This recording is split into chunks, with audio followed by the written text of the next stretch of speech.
ඊශ්‍රායලයේ කාන් පුවත් සේවයේ වාර්තා කරන පරිදි ඊශ්‍රායල ආරක්ෂක කැබිනට් මණ්ඩලය අද රාත්‍රියේ හදිසියේ රැස්වීමට නියමිතයි. මෙහි ප්‍රධාන අරමුණ වන්නේ ඉරානයට එරෙහිව පූර්ව ආරක්ෂිත ප්‍රහාරයක් එල්ල කිරීම පිළිබඳව තීරණය කිරීමයි. ලෙබනනයේ හිස්බුල්ලා සංවිධානයට එල්ලවන දැඩි ප්‍රහාර හමුවේ ඉරානය විසින් නැවතත් ඊශ්‍රායලය දෙසට මිසයිල දියත් කිරීමට සූදානම් වන බවට ඊශ්‍රායල බුද්ධ්‍යංශ වෙත තොරතුරු ලැබී තිබීම මෙයට හේතුවයි.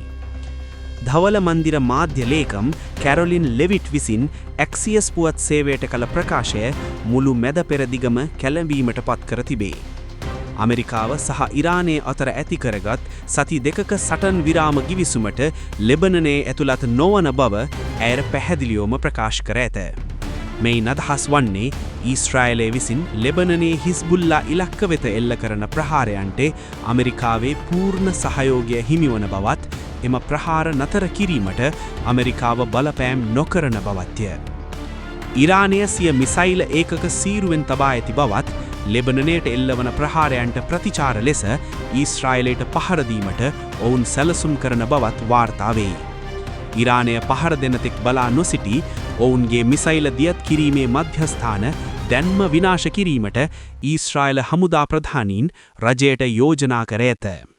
ට්‍රම්ප් විසින් ගෙනාව සටන් විරාමය දැන් දැඩි අර්බුදයකට ලක්ව තිබේ. ඉරානය පවසන්නේ තමන්ගේ මිතුරෙකු වන ලෙබනනයට පහර දින විට තමන්ට බලා සිටිය නොහැකි බවයි.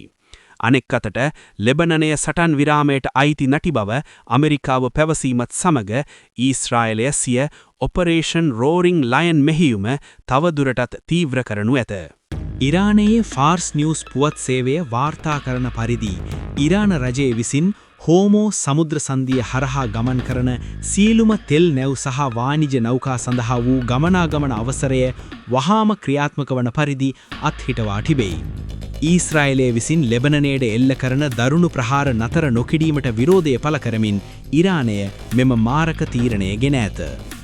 යුද බිමෙන් ලැබෙන නවතම තොරතුරු අනුව හෝමෝ සමුද්‍ර සන්ධිය හරහා ගමන් කිරීමට උත්සාහ කළ දැවැන්ත තෙල් නැවක් ඉරාන නාවික හමුදාව විසින් හරවා යවා ඇති අතර එය නැවත පර්සියානු ගල්ෆ් කලාපය දෙසට ගමන් කරමින් පවතින බව වාර්තා වේ. මේ වන විට හෝමූස් මුහුදු මාර්ගය මුළුමනින්ම පාහේ හුදෙකලා වී ඇති අතර කිසිදු නෞකාවකට එයින් පිටවීමට හෝ ඇතුළුවීමට ඉරානය අවසර ලබා නොදේ.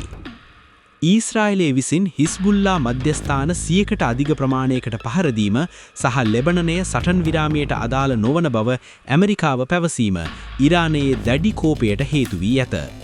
හෝමූස් මුහුද වසා දැමීම හරහා ලෝක තෙල් මිල ඉහළ නංවා ඇමරිකාවට සහ බටහිර රටවලට ආර්ථිකමය වශයෙන් පීඩනයක් එල්ල කිරීම ඉරානයේ උපක්‍රමයයි. ඉරානය පවසන්නේ ඊශ්‍රායලයේ ප්‍රහාර අඛණ්ඩව සිදුවන්නේ නම් සටන් විරාමයකින් පලක් නොමැති බවයි. මේ ජනාධිපති ට්‍රම්ප්ගේ රතු ඉර උල්ලංඝනය කිරීමකි. හෝමූස් මුහුද වසා දමුවහොත් ඉරානය අපායක් කරන බවට ඔහු කළ තර්ජනය දැන් ක්‍රියාත්මක වීමේ අවදානමක් ඇත. ලෝක වෙළඳපොලේ තෙල් මිල ඉදිරිපෑ කිහිපය තුළ විශාල ලෙස ඉහළ යා හැකි අතර ඇමරිකාව සිය නාවික හමුදාව යොදා මෙම මාර්ගයේ බලහත්කාරයෙන් විවෘත කිරීමට උත්සාහ කළහොත් මහා පරිමාණ නාවික යුද්ධයක් ආරම්භ වනු ඇත.